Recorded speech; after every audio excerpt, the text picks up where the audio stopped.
কোনো নাড়ি পাচ্ছি না, শরীরে তো প্রাণের কোনো লক্ষণই নেই। না না, এটা হতে পারে না, এটা হতে পারে না।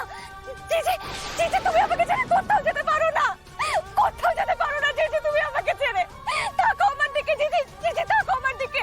জিজি, মহাপ্রভু এত বড় অন্যায় আমার সাথে করতে পারেন না, কিছুতেই পারেন না। তাকাও আমার দিকে জিজি, তাকাও। তুমি জিজির এত বড় ক্ষতি হতে দিতে পারলে প্রভু? মানুষটা তো তোমার দেখানো পথে এতগুলো পীড়িত মানুষের পাশে এসে দাঁড়িয়েছিল, অন্যায়ের প্রতিবাদ করেছিল, তোমার এত বড় ভক্ত সে, কিন্তু তুমি তুমি তাকে এইভাবে বিপদের মুখে ঠেলে দিলে। এত শক্তি ক্ষয় করে এখানে এইভাবে আবির্ভূত হয়ে আমি কি দেখছি? কোথায় গোরাচাঁদ চাবিটা উদ্ধার করবে, তারপর সেইটা হাতিয়ে আমি অতীত যাত্রা করব। তারা ছেলেটাকে এইভাবে শেষ করে দিল। রক্তিম তো চিরকালের অপদার্থ, এখন দেখছি পুলস্ত একই রকম অপদার্থ। মাঝ রাস্তায় বমি করে ভাসিয়ে দিল।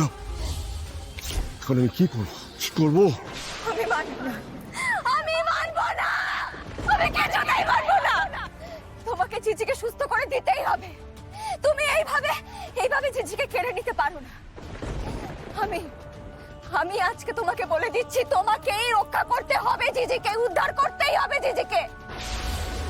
আমি অদ্বিতীয়া, এই ঝাউখালির পবিত্র মাটিতে দাঁড়িয়ে আমি বলছি, তুমি যদি আজকে জিজিকে না বাঁচাও, তাহলে আমিও আমার স্বামীর সাথে এখানে নিজেকে শেষ করে ফেলবো, মৃত্যুবরণ করব। শুনতে পাচ্ছ তুমি?